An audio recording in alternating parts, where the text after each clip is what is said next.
উজিরকে বলে দিয়েছিল সকাল থেকে এটা কাজ করবা, এই কাজগুলো করবা। উজির বলেছিল যে আমাকে যে কাজগুলো বলেন কোনটা কখন গুরুত্বপূর্ণ কোনটা ছুটে যায় তার চেয়ে আপনি আমাকে একটা তালিকা করে দিলে ভালো হয়। একটা তালিকাও করে দিয়েছিল। তালিকা দেখে দেখে সে কাজ শুরুই করেছিল। হঠাৎ করে রাজার মনে হলো সে একবার শিকারে যাবে। ঘোড়ার পেটে উঠে যখন রেকাবে পা ঢুকিয়েছে, রেকাবে পা ঢুকালে পা আটকে গিয়েছিল।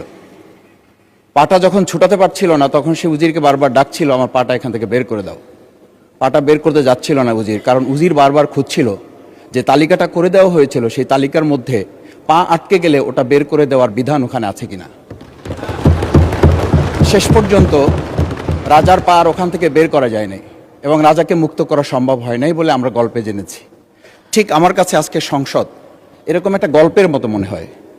আমরা জুলাই সনদে যখন আমাদের 4 বছরের সন্তানরা জীবন দিয়েছে, আমরা যখন দেখেছি বিগত 17 বছর উন্নয়নের কথা বলে আমাদের নির্বাচনকেই ভুলে দেওয়া হয়েছিল, আবার বিগত 1.5 বছর আমরা লক্ষ্য করলাম যে সে সময় আমরা কেউ কেউ নির্বাচন এবং নির্বাচন বলে বলে আমরা আমাদের মাথা থেকে বিচার এবং সংস্কারটাই ভুলে দিয়েছিলাম।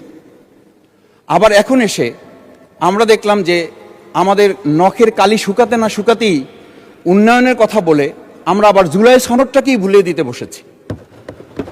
আমি খুবই বিব্রত হই যে আমাদের সন্তানেরা রাস্তায় দাঁড়িয়ে সেদিন কি প্ল্যাকার্ডে এটা লিখেছিল যে আমরা একটা ফ্যামিলি কার্ডের জন্য আজকে রাস্তায় দাঁড়িয়েছি।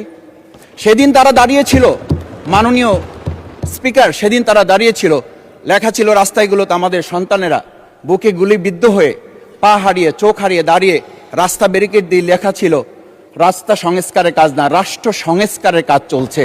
আমরা যেন সংস্কারের কথাটা মাথায় নিতে পারছি না। আমরা সংস্কারের পরিবর্তে এখন আমরা সংশোধনের দিকে যাচ্ছি। আমরা তো এই সংশোধনীর জন্য আমাদের ছেলেরা, আমাদের তরুণ যুবকরা, আমাদের জনতারা কাজ করে নাই। আমি একটা কথা পরিষ্কার বলি, অ্যামেন্ডমেন্টের জন্য তো শেখ হাসিনাও সেদিন অফার করেছিল 24 ঘন্টা দরজা খোলা আছে, তোমরা সংশোধনের জন্য আসো। সেদিন এই ছাত্র জনতা সংশোধন মেনে নেয়নি, তারা সংস্কারের জন্য কথা বলতে চেয়েছিল। আজকে আমরা সংস্কারটা মাথায় নিতে পারছি না কেন? মাননীয় স্পিকার, আমি আর একটা কথা আপনাকে একটু স্মরণ করানোর জন্য বলছি। আমরা ছোট সময় আমি বাংলায় সাহিত্যে অনার্স করা, আজকে আমাকে আপনি স্নেহের সাথে মাসুদ বলে বলেছেন। আমার সংসদের নাম শফিকুল ইসলাম। এই মাসুদ নামটা যারা একেবারে খুব আমাকে স্নেহ করেন, আদর করেন, তারাই ডাকেন। আমি বাংলার সাথে আমাদের রাষ্ট্রবিজ্ঞানের ছিল, রাষ্ট্রবিজ্ঞানে আমরা ছোট একটা বাক্য পড়েছিলাম, নেসেসিটি নোস নো লস। আমরা এই নেসেসিটিটাকে আজকে একটা সংবিধানের ধারাপাইটের মধ্যে আমরা আটকে ফেলেছি। আমরা লাইন খুঁজতেছি, আমরা দাড়ি কমা সেমিকোলন খুঁজতেছি। আমরা আজকে পরিষ্কার একটা কথা বুঝি যে আমাদের এই সংস্কারের প্রয়োজনটা এই কারণে দরকার হয়েছে, এই প্রস্তাবটা এজন্য উত্থিত হয়েছে যে এটা 30 কার্য দিবসের মধ্যে যেখানে করার কথা ছিল সেখানে আমরা খাল খননে গুরুত্ব দিলাম, ফ্যামিলি কার্ডে গুরুত্ব দিলাম, কৃষি কার্ডে গুরুত্ব দিলাম, আমরা আরো অনেক কাজে গুরুত্ব দিলাম। অথচ যেটার জন্য আজকে নির্বাচন করে আমরা এখানে নিজেরা কথা বলার সুযোগ পেলাম, সেই সংস্কার আমরা নজর দিতে পারলাম না কেন? মাননীয় স্পিকার, আমি আর দুটো কথা বলি। আমরা আমাদের প্রিয় মাতৃভূমি বাংলাদেশ, এই বাংলাদেশের সামগ্রিক প্রয়োজনকে সামনে রেখে আমাদের একটা কথা মাঝে মধ্যেই বলতে হয় যে আমরা যখন এই রাষ্ট্র সংস্কারের কথা, আমাদের সংবিধানের ধারাগুলোর কথা বলি, আমাদের কাউকে আমরা এই কথা বলতে শুনি যে গণভোটে যে 4টা বিষয় উল্লেখ করা হয়েছে, আমাদের এই 70% লোকরা ভোট দিয়েছে, 51% সরকারি প্রতিনিধিত্ব করছেন।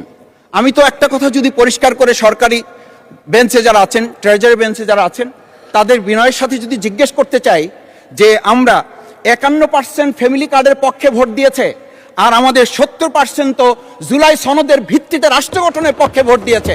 আমরা তাহলে 51%কে গুরুত্ব দিয়ে ফ্যামিলি কার্ড বিতরণ করে জনগণের সেই 17 বছরের উন্নয়নের কথা বলে কি আমরা মূল জায়গা থেকে আমাদের দেশের জনগণকে আবার আরেকটা জায়গায় নিয়ে যেতে চাচ্ছি? এমন করে যে আমরা লক্ষ্য করছি, আমরা বলি সবার আগে বাংলাদেশ, আমরা বলি সবাই মিলে বাংলাদেশ। আমি তো তা লক্ষ্য করছি না। আমাদের আশঙ্কার জায়গাটা, আমাদের উদ্বেগের জায়গাটা, উৎকণ্ঠের জায়গাটা মাননীয় স্পিকার ওইখানে যে 11টা সিটি কর্পোরেশনের প্রশাসক বদল হয়েছে। আমরা কি লক্ষ্য করলাম না সবাই মিলে যদি বাংলাদেশ হয় তাহলে সরকারি দলের বাইরে একজন যোগ্য লোক, সৎ কি মানুষ ওখানে খুঁজে পাওয়া গেল না? মাননীয় স্পিকার আরেকটা কথা বলি, 42টা জেলা প্রশাসক বদল হয়েছে। মাননীয় স্পিকার, এই পাশ থেকে প্রায় কথা বলি, যে এখানে বলা হয়েছে যে মানে আমরা সবাই মিলে বাংলাদেশ, সবার বাংলাদেশ যখন বলি, সবাই মিলে দেখি টেবিল চাপড়িয়ে আমরা এই মহান জাতীয় সংসদকে খুবই সরগরম করে ফেলি। এই 42টা যে জেলা প্রশাসক নিয়োগ হয়েছে, এই জেলা পরিষদে গোটা বাংলাদেশের মধ্যে আজকে এখানে যে কমিটি হয়, সেই কমিটিতে আমরা বলি ন্যায্যতার ভিত্তিতে আপনাদের থেকে 2 জন দেন, 1 জন দেন। মাননীয় স্পিকার, খুবই বিনয়ের সাথে জিজ্ঞেস করি, আমরা কি সেই নতুন বাংলাদেশের দিকে যেতে পেরেছি, যেই বাংলাদেশে এই 42 জন জেলা পরিষদের 1 জন জেলা পরিষদকে আমরা কাউকে খুঁজে বের করতে ওখানে ন্যায্যতার ভিত্তিতে দিতে পারলাম না? মাননীয় স্পিকার, আমরা তত্ত্বাবধায়ক আমাদের অন্তর্বর্তীকালীন সময়ে যখন 1-2 জায়গায় এরকম প্রশাসক নিয়োগ হয়েছে, আমরা বললাম এটা সংবিধান লঙ্ঘন এবং এটা গণতন্ত্রের সাথে সাংঘর্ষিক। আজকে গণতন্ত্রের নির্বাচনের ভিত্তিতে আমরা যখন একটা সরকার পেলাম, সেই সরকারে স্থানীয় নির্বাচনের দিকে না গিয়ে যেখানে সরকারের প্রশাসক ছিল তাদেরকে তড়িঘড়ি করে বদল করে বিশ্ববিদ্যালয়গুলো থেকে শুরু করে নিজ দলীয় লোক গ্রহণ করে, আমরা কি এটা বলতে পারি যে সবাই মিলে বাংলাদেশ এবং সবার আগে বাংলাদেশ আসলে এটা আমাদের দেশে আসছে? আমরা বলতে পারি না বিধায়ী আজকে জুলাই সনদ বাস্তবায়ন এবং তার ভিত্তিতে আমাদেরকে এখানে শপথ গ্রহণ করানো হয়েছে।